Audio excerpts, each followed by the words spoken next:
Hello दोस्तों, आप सभी का स्वागत है एक बार फिर से एक और नए वीडियो में। तो आज हम लेकर आए हैं 10th के मैथ से चैप्टर 6 यानी ट्रेंगल का दूसरा चैप्टर में से पहले हमको पढ़ना क्या है, थेल्स प्रमेय। थेल्स प्रमेय होता क्या है, इसके बारे में आइए विशेष रूप से चर्चा करेंगे आज के वीडियो में। तो थेल्स प्रमेय, इसे आधारभूत समानुपातिक प्रमेय यानी बेसिक प्रोपोर्शनलिटी थ्योरम भी कहते हैं। मतलब क्या है, आधारभूत समानुपातिक नियम, मतलब क्या है, समानुपातिक नियम से संबंधित है। तो आइए देखते हैं समानुपातिक नियम क्या है। पहले प्रमेय के बारे में जानते हैं। इस प्रमेय किसने दिया, इस प्रमेय को किसने दिया था, थेल्स। क्या थे, प्रसिद्ध यूनानी गणितज्ञ जिनका नाम क्या था, थेल्स था। उन्होंने क्या किया, इस प्रमेय को दिया था। तो कह रहा है प्रमेय क्या कह रहा है, यदि किसी त्रिभुज की एक भुजा के समांतर, मतलब एक त्रिभुज है, ये क्या है, कोई त्रिभुज है ए बी सी, उसकी एक भुजा यानी बी सी के समांतर, एक भुजा के समांतर अन्य दो भुजाओं को भिन्न भिन्न बिंदुओं पर, मतलब क्या कर रहा है, इन दो भुजाओं को क्या कर रहा है, भिन्न भिन्न बिंदु पर क्या कर रहा है, काट रहा है।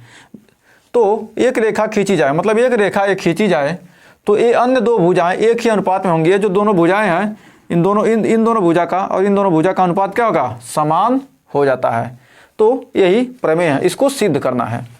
तो कह रहा है, तो दिया क्या है, दिया क्या, इसको सिद्ध करने के लिए क्या करेंगे, सबसे पहले लिखेंगे गिवन, दिया क्या क्या है उसको लिख लीजिए। दिया है त्रिभुज ए बी सी, जिसमें भुजा बी सी के समांतर एक अन्य भुजा डी ई खींचा, बी सी था, इसके समांतर एक डी ई खींचा, और एक अन्य रेखा खींचा जो ए बी को डी, क्या एक अन्य रेखा खींचा जो ए बी को क्या कर रहा है, डी पर। ये जो रेखा है क्या, ए बी को क्या कर रहा है, डी पर काट रहा है, और ए सी को ई पर काटती है।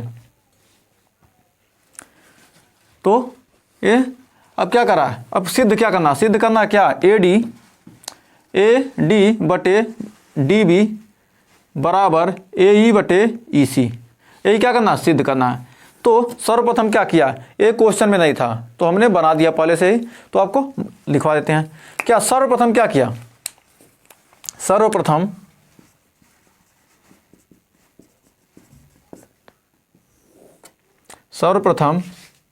डी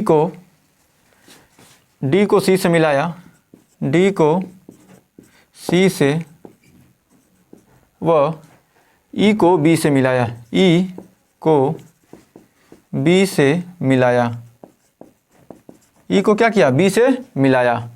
अब क्या करेंगे, अब ए बी पर लंब ई एन खींचा, ए बी क्या, कौन सा लंब है, ई एन लंब ए बी, ई एन लंब ए बी खींचा, इससे होता हुआ क्या, ए बी पर क्या किया, लंब खींचा। अब फिर ए सी पर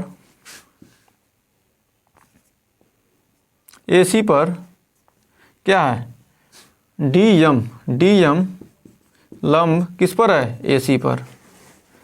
इतना करने के बाद, अब इतना हो गया, मतलब क्या किया, लंब हमने खींच लिया। अब लंब खींचने के बाद क्या करेंगे, अब जब लंब खींच लेते हैं तो हम अब क्या करेंगे, क्षेत्रफल निकालेंगे। तो त्रिभुज का क्षेत्रफल क्या है, ए डी ई, पहले इस त्रिभुज का क्षेत्रफल निकालेंगे। एरिया ए आर लिख सकते हैं, ए आर त्रिभुज ए डी ई। तो त्रिभुज का क्षेत्रफल बराबर क्या होता है, 1/2 गुणे आधार बेस इंटू हाइट, HEIGST। ये फार्मूला आप 9th में पढ़े होंगे। किसी त्रिभुज का क्षेत्रफल क्या होता है, आधार गुणे ऊंचाई। तो आधार कितना है, 1/2, आधार कितना है इसका, ए डी, आधार है ए डी, और ऊंचाई है ई एन गुणे ई एन। अब पुनः त्रिभुज बी डी ई में, त्रिभुज बी डी ई में, त्रिभुज बी डी ई का क्षेत्रफल निकालना है। तो क्या इसमें ऊंचाई कहाँ है, देखिए, तो ऊंचाई कैसे निकालेंगे, देखिए ऐसे ये त्रिभुज दे दिया, ये क्या है, बी है, ये ई है और ये डी है। तो इसका ऊंचाई कैसे निकालेंगे? तो इसका ऊंचाई निकालने क्या किया, इसको थोड़ा आगे तक बढ़ा दीजिए और इसको क्या कीजिए, आपस में मिला दीजिए।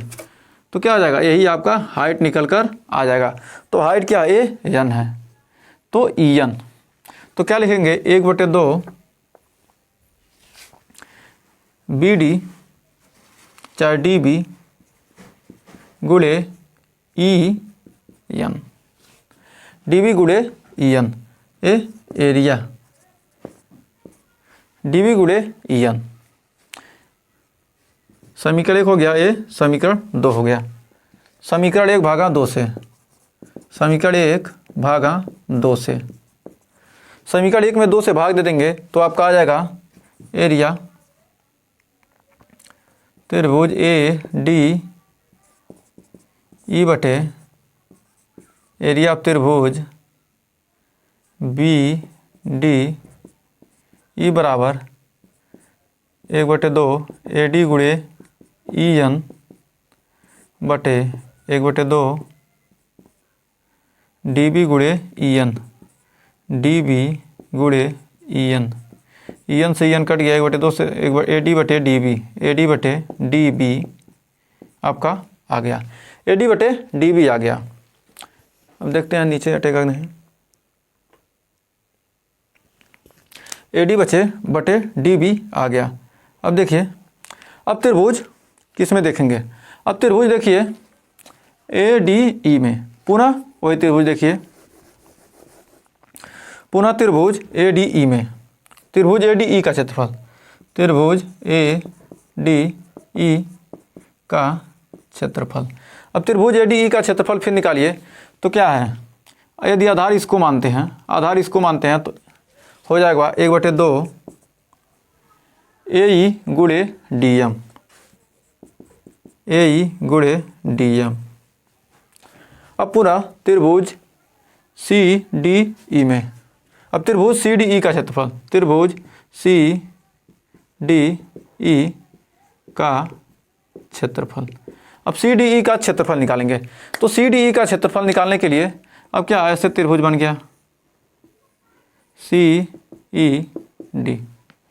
अब ऐसे बन गया, क्या कीजिए, इसको बढ़ा लीजिए और क्या कीजिए, यहाँ पर लंब लगा दीजिए, लंब लग जाएगा तो क्या आ जाएगा, ये आपको आ गया हाइट। अब हाइट आ गया, ये हो गया यम, तो क्या हो जाएगा 1/2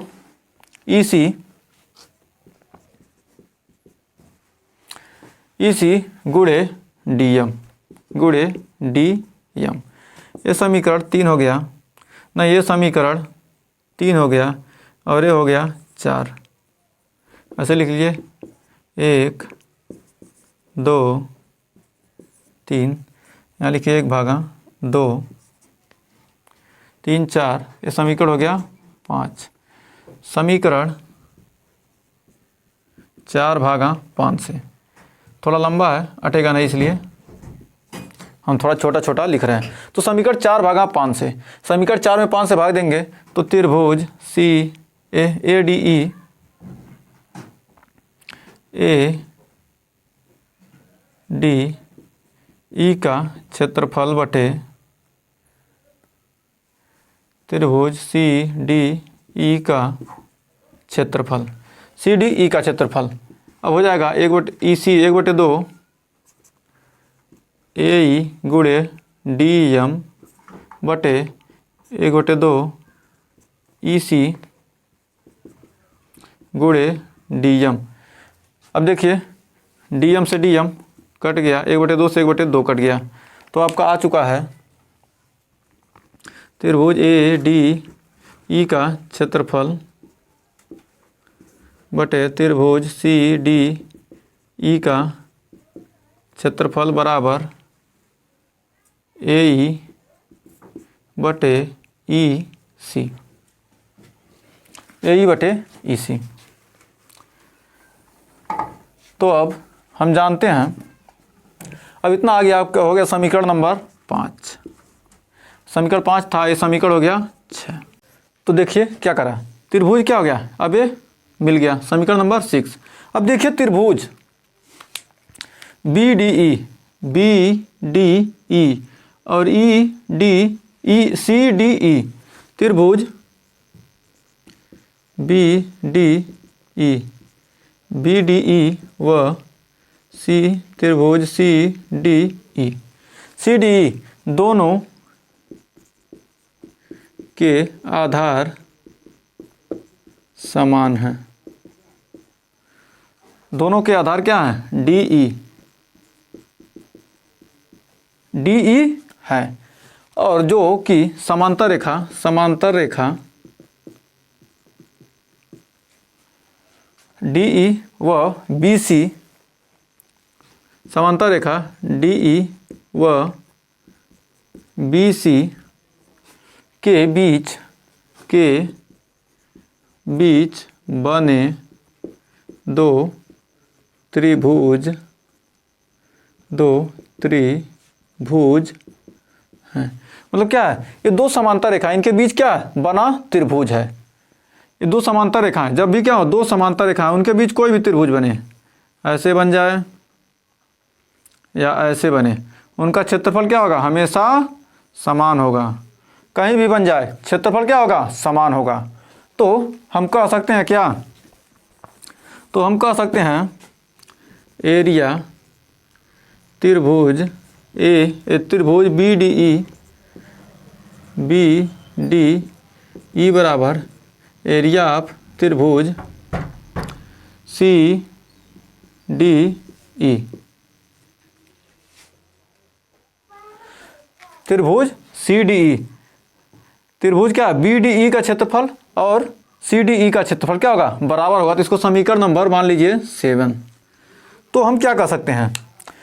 बी डी ई के जगह पर सी डी ई रख सकते हैं। सी डी ई यहाँ रख देते हैं। यदि क्या रखते हैं? सी डी ई के जगह पर बी डी ई रख देते हैं। समीकरण सी डी की जगह पर बी डी ई रख देते हैं। तो A D E upon B D E और A D E upon B D E, मतलब क्या है? समीकरण कौन कौन सा? समीकरण 4, समीकरण 3, 6 व 7 से। तो समीकरण 3, 6 व 7 से, समीकरण 3, 6, 7 से क्या हो जाएगा? प्रूफ हो जाएगा कि ए डी बटे डी बी बराबर ए ई बटे ई सी। तो देखिए प्रूफ क्या करना था? ए डी बटे डी बी ए ई बटे ई सी, यही क्या करना था? आपको प्रूफ करना था। तो हमें उम्मीद है इस प्रूफ में कोई दिक्कत नहीं होगा। अगर कोई भी दिक्कत होगा तो कमेंट सेक्शन में ज़रूर बताइएगा। तो आइए एक बार और समझ लेते हैं। कह रहा है ये जो क्या है? ये त्रिभुज की क्या है? ये कोई त्रिभुज ए बी सी दिया है।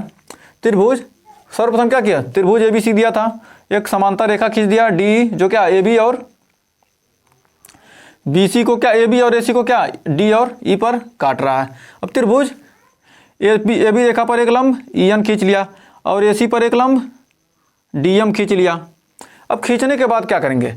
अब इसके बाद त्रिभुज इसका क्षेत्रफल निकालिए। ये इस बेस इसको बेस मानकर एक क्षेत्रफल निकाला। तो ए डी 1/2 क्या होता है? क्षेत्रफल होता है 1/2 आधार गुणे ऊंचाई। तो आधार कितना था?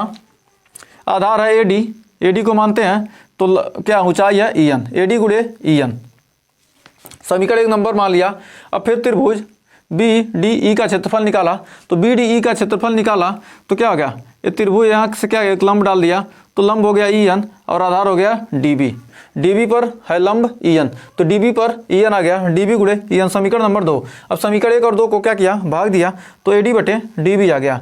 ए डी बटे डी बी आपको मिल गया। अब समीकरण नंबर 4 में क्या करा? फिर क्या कीजिए? ए डी ई का क्षेत्रफल निकालिए, लेकिन क्या? इसको आधार मानकर, इसको आधार मानकर निकालेंगे तो आधार हो जाएगा ए बी, ए ई आधार हो जाएगा और ई एम डी एम क्या हो जाएगा? लंब हो जाएगा, ए ई गुणे डी एम। समीकरण नंबर 4 मिल गया। अब देखते हैं सी डी ई का क्षेत्रफल। अब सी डी ई का क्षेत्रफल निकालना है। सी डी ई का क्षेत्रफल निकालने के लिए अब क्या किया? ई को आगे बढ़ाया और डी को आगे बढ़ाया और ई एन आपका ऊंचाई मिल गया। तो ई सी, इसको आधार मानेंगे, ई सी गुणे ई एन, ई सी गुणे ई एन, ई सी गुणे नहीं ई एन क्या करें क्या? ए डी एम हो जाएगा ना। ई सी पर लंब है ना 90 degree, E N D M क्या किया, डी एम से गुणा किया इसी में, इसी है और डी एम से गुणा कर दिया। अब क्या किया, समीकरण नंबर 5 मान लिया। अब समीकरण 4 में 5 से भाग दे दिया तो आपका आ गया ए डी ई, त्रिभुज ए डी ई का क्षेत्रफल बटे सी डी ई का क्षेत्रफल ए ई बटे ई सी, ये समीकरण नंबर 6 मिल गया। अब यहाँ के बाद जो मेन काम है, सबसे मेन यही है उसके आगे का, यहाँ तक तो आप हर कोई ज्ञात कर लेगा, लेकिन क्या है मेन पॉइंट यही लास्ट वाला है। लास्ट वाला यदि गलती कर दिए तो आप प्रूफ नहीं कर पाएंगे। 3-4 बार आप प्रूफ कीजिएगा, आसानी से आपको समझ में आ जाएगा। त्रिभुज बी डी ई क्या है, बी डी ई और क्या है सी डी ई, ये दोनों क्या है एक ही, इनका आधार क्या है सेम है। मतलब क्या है, जब कोई भी त्रिभुज क्या है आधार सेम होना चाहिए, क्या इनके आधार क्या है सेम है। और जबकि क्या है, जब आधार सेम है तो क्या एक समांतर रेखा है, उसी रेखा इसके समांतर एक रेखा है बी ई सी, इसके समांतर क्या है, जब दो समांतर रेखाएं होती हैं, जब दो समांतर रेखाएं होती हैं उनके बीच कोई भी त्रिभुज बनेगा इन दोनों रेखाओं को छूते हुए, तो क्या हो जाएगा, उन त्रिभुजों का क्या होगा, क्षेत्रफल आपस में बराबर होगा। कितना हो बड़ा त्रिभुज बन जाए, क्षेत्रफल हमेशा बराबर होगा। तो हमने लिख दिया त्रिभुज क्षेत्रफल बी डी ई का एरिया, यानी त्रिभुज बी डी ई का क्षेत्रफल बराबर त्रिभुज सी डी ई का क्षेत्रफल, मतलब इसका क्षेत्रफल बराबर इसका क्षेत्रफल।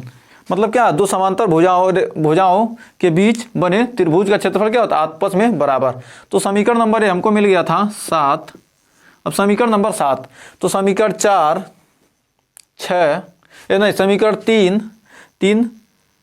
6 और 7 से, समीकरण 3, 6, 7 से, और 7 में क्या किया, समीकरण 7 में क्या किए, सी डी ई के जगह पर बी डी ई रख दिए, तो ए और ए पक्ष, ये दोनों क्या होंगे, आप ए और ए बराबर हो गए, तो ए ई बटे ई सी और ए डी बटे डी भी आपस में बराबर हो गया। तो ये आपका प्रूफ करना था, जो कि हो गया। तो उम्मीद है इसको प्रूफ में आपको कोई डाउट नहीं होगा। कोई डाउट होगा तो कमेंट सेक्शन में ज़रूर बताइएगा। तो आज के लिए बस इतना ही। अगर वीडियो पसंद आया तो वीडियो को लाइक शेयर जरूर कीजिएगा, और चैनल पर पहली बार विजिट किए हैं चैनल को सब्सक्राइब जरूर कीजिएगा। तो मिलते हैं नेक्स्ट वीडियो में चैप्टर के साथ। 6.2 चैप्टर लेकर अगले वीडियो में मिलेंगे। तब तक के लिए टेक केयर, अपना ध्यान रखिए।